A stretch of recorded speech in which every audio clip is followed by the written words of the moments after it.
Hello everyone, কেমন আছো সবাই? আশা করি সবাই ভালো আছো। Welcome back to my channel Bhola Bangla. আমি জয়া, চ্যানেলে সবাইকে এই গরমে আজ তৈরি করব একটা খুব মজাদার রেসিপি। এটি হলো ম্যাঙ্গো শেক। তার জন্য আমরা নিয়েছি দুটো আম, ভালোভাবে ধুয়ে নিয়েছি, তারপর ভালোভাবে কেটে নেব। পরিষ্কার করে কেটে নিচ্ছি ভালোভাবে।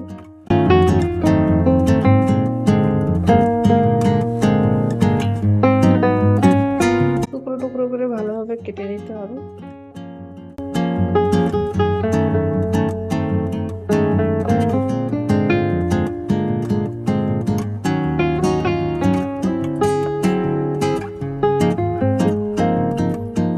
সবগুলো আম কাটা হয়ে গেলে এবারে আমরা দিয়ে দেব গরম করে রাখা দুধ।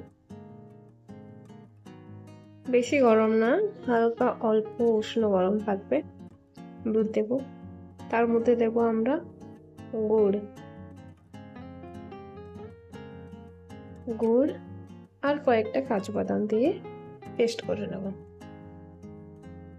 পেস্ট করে নিয়েছি। এবারে এখন খুব সুন্দর পেস্টটা হয়েছে, খেতেও খুব টেস্টি হয়েছে। একবার বাড়িতে বানিয়ে আপনারাও খান, দেখবেন খুব টেস্টি হয়েছে। একবার খেলে আর ভুলতে পারবেন না।